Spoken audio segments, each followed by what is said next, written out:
अस्सलामुअलैकुम स्टूडेंट्स, कैसे हैं आप लोग। उम्मीद है खैरियत से होंगे। तो स्टूडेंट्स, आज हमारा जो टॉपिक है वो है इलेक्ट्रोफोरेसिस। इलेक्ट्रोफोरेसिस याद रखिएगा स्टूडेंट्स, वो टेक्निक है जो ज़्यादातर जो इन्वेस्टिगेशन डिपार्टमेंट्स हैं वो यूज़ करते हैं। जैसे पुलिस के अंदर ये इस्तेमाल किया जा रहा है, या जो आर्मी में है क्रिमिनल्स का पता लगाने के लिए, यानी कहीं पे कोई वारदात होती है तो उसको पता लगाने के लिए ये यानी इलेक्ट्रोफोरेसिस का मेथड यूज़ किया जाता है, जिसके ज़रिए हमें क्रिमिनल का पता चलता है। तो वीडियो को देखना है, जिसमें कंप्लीट मैं बताऊंगा कि ये प्रोसेस कैसे हो रहा है, फिर बाद में ये एक्सप्लेन करूंगा। तो याद रखिएगा स्टूडेंट्स, अगर कहीं पर कोई वारदात हो गई या कोई कत्ल हो जाता है तो वहाँ पर कत्ल होते ही अब वहाँ पर दो बंदों पर अगर शक किया जाता है, हम कहते हैं फॉर एग्ज़ाम्पल एक बंदा था जिसको हम ए नाम देते हैं, ठीक है, ए, और एक बंदा था दूसरा बी, इसको नाम देते हैं। तो ये दो सस्पेक्ट्स थे, यानी जिन पर शक था।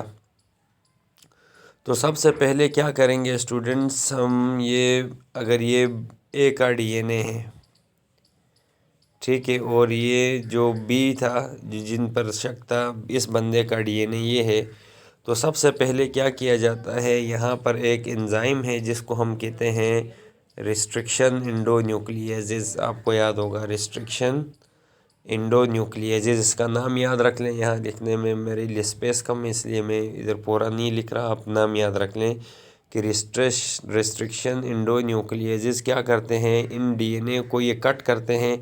जब ये कट होंगे तो ये देखें इस तरह से अरेंज हो जाएंगे। क्या हो जाएंगे? ये इस तरह से अलग अलग टुकड़े बन जाएंगे इनके। तो सबसे पहले हमने रेस्ट्रिक्शन इंडोन्यूक्लियेजेस की मदद से इनको सेपरेट किया।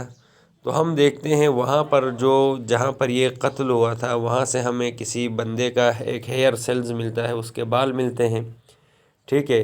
तो फिर बाद में हम क्या करेंगे स्टूडेंट्स, हमारे पास इलेक्ट्रोफोरेसिस मशीन होती है। क्या होती है ये आप यहाँ पर देख भी सकते हैं। फॉर एग्ज़ाम्पल ये एक ट्रे है,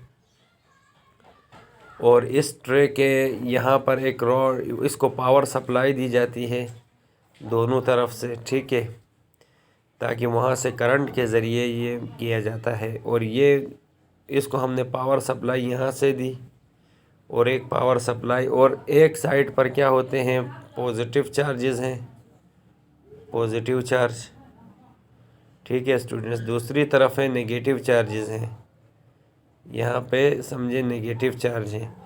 तो अब क्या होता है स्टूडेंट्स, हम ये जो इंसान था जिसका हमें वहाँ पे मौका वारदात से वहाँ उसके हेयर सेल्स मिलते हैं।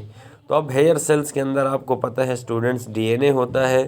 फिर हम क्या कर देंगे, यहाँ पर उसका डीएनए इस ट्रे के अंदर जेल इलेक्ट्रोफोरेसिस ट्रे में रख देंगे। फिर वहाँ ये रिस्ट्रिक्शन इंडोन्यूक्लियेजेस क्या कर देंगे, उस डीएनए को काटेंगे।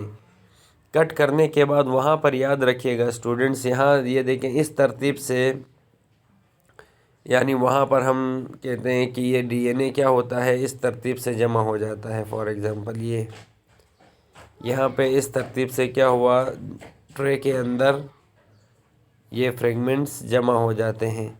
तो ये देखें, अब हम क्या करेंगे, ये तो वो जो हेयर सेल था उसमें जो अरेंजमेंट आई जेल इलेक्ट्रोफोरेसिस से, जब हमने करंट पास किया तो ये दो यानी डीएनए की इस तरह से हमारे पास अरेंजमेंट्स हुई, ठीक है। तो ये डीएनए इस तरह से अलग हुआ। तो अब इसका हम एक प्रिंट निकाल लेते हैं इसी तरह का। अब हम क्या करेंगे स्टूडेंट्स, अब इन दोनों का, ये जो दो सस्पेक्ट थे, एक इसका डीएनए लेते हैं, एक इसका डीएनए लेते हैं, दोनों को जब जेल इलेक्ट्रोफोरेसिस करते हैं तो याद रखिएगा वहाँ पर ये जो ए का डीएनए यहाँ पे आपको बताएंगे कि कैसे लग रहा था, और ये बी जो था जिस पर शक था उसका डीएनए। तो फॉर एग्ज़ाम्पल स्टूडेंट्स, यहाँ पर ये इसके फ्रेगमेंट जब जेल इलेक्ट्रोफोरेसिस किए तो इसका इस तरह से डीएनए आया, ठीक है, और इसका जो है ये ऐसे आ रहा है, ठीक है। तो अभी देखें, अब हम यहाँ क्या करेंगे, जो पहले हमने जो हेड के उसके डीएनए के सैंपल लिए थे उनका स्ट्रक्चर इससे मिल रहा है, यानी ये जो बी वाला है बी वाले का डीएनए और इस हेयर सेल जो जहाँ से मिले थे इनके डीएनए मैच कर रहे हैं। तो इससे हमें क्या पता चला कि ये बंदा जो है क्या था, उसमें वारदात में मुलविस था। क्यों? क्योंकि हमने जब वहाँ हेयर सेल्स के यानी डीएनए के फ्रेगमेंट्स देखे तो उनकी प्रिंट ऐसे निकला हमारे पास, और जो बी था उससे मैच नहीं कर रहा था। तो ये मेथड है स्टूडेंट्स जिसके ज़रिए हम पता लगाते हैं कि कौन सा सस्पेक्ट उसमें शामिल है। तो ये ज़्यादातर क्रिमिनल्स को फाइंड करने में यूज़ किया जाता है। तो ये वो टेक्निक है स्टूडेंट्स जिसको हम यूज़ करते हैं, और यहाँ पर इलेक्ट्रिक यानी चार्ज की वजह से उस इलेक्ट्रोलाइटिक सेल के अंदर क्या किया जाता है, डीएनए को या आरएनए प्रोटीन को सेपरेट करते हैं, और उसी टेक्निक को हम कहते हैं इलेक्ट्रोफोरेसिस। तो इलेक्ट्रोफोरेसिस याद रखिएगा वो टेक्निक है जिसमें इलेक्ट्रिकली या पावर सप्लाई के ज़रिए हम डीएनए के फ्रेगमेंट्स को यहाँ सेपरेट करते हैं। या आप यहाँ देख सकते हैं स्टूडेंट्स, यहाँ सबसे पहले हमने ऊपर क्या किया, यहाँ डीएनए लिया। डीएनए लेने के बाद यहाँ आप नीचे देख सकते हैं ये इनका एक प्रिंट बन गया। यहाँ पे आप अंदर देख सकते हैं, ये देखें ये अरेंज हुए हैं, ठीक है। ये मुख्तलिफ यानी डीएनए अपने साइज़ और मॉलिक्यूलर वेट के हिसाब से अरेंज हुए हैं। फिर इसका एक प्रिंट लिया जाता है।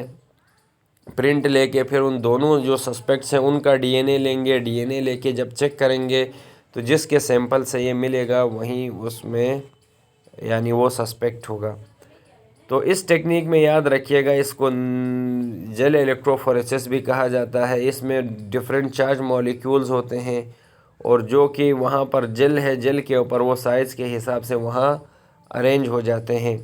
फॉर एग्ज़ाम्पल जैसे एक्राइल एमाइड है, ये मूवमेंट करता है चार्ज मॉलिक्यूल्स की उस इलेक्ट्रिक करंट के थ्रू, और फिर ये जेल जो इसके अंदर ये परमिएबल मैट्रिक्स है जहाँ मॉलिक्यूल्स ट्रेवल करते हैं और ये इलेक्ट्रिक करंट वहाँ से पास होता है। फिर वहाँ क्या होता है, दो इलेक्ट्रोड्स भी होते हैं, एक एनोड और कैथोड इस मशीन के अंदर। एक पॉजिटिव इलेक्ट्रोड होता है पॉजिटिवली चार्ज, दूसरा नेगेटिवली चार्ज होता है। और इसमें याद रखिएगा जो चार्ज पार्टिकल्स हैं वो मूव करते हैं माइग्रेशन मॉलिक्यूल्स, और वो पॉजिटिव से नेगेटिव की तरफ जाते हैं।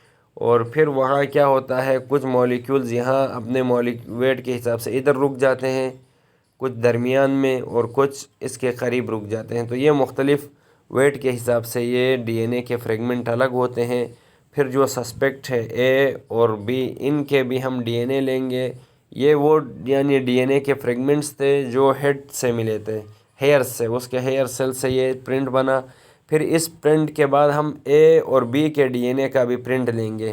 तो यहाँ पर ये अरेंजमेंट बनाई फॉर एग्ज़ाम्पल बी वाले ने, और ए वाले के यानी इससे मैच नहीं कर रहे थे, उसकी ये तरतीब बनती है, एक ऊपर है एक बिल्कुल नीचे एक इधर। तो इसमें बी से इनके फ्रेगमेंट्स मिल रहे थे, तो हमें पता लगा कि इसके यानी हेयर सेल्स के जो डीएनए का फ्रेगमेंट्स थे और बी के डीएनए के फ्रेगमेंट्स मिल रहे हैं। तो जब भी इस तरह से हम क्या करते हैं, सस्पेक्ट का पता लगाते हैं। तो उम्मीद है ये टॉपिक आपको समझ आ गया होगा कि इलेक्ट्रोफोरेसिस में हम डीएनए फ्रेगमेंट्स को सेपरेट करते हैं, और ज़्यादातर ये क्रिमिनल्स को फाइंड करने में या कहीं पे हमें पता नहीं चल रहा होता कि हॉस्पिटल्स के अंदर जैसे बच्चे मिक्स हो जाते हैं तो पता नहीं चलता कौन सा बच्चा किसका था, तो इसलिए ये भी टेक्निक यूज़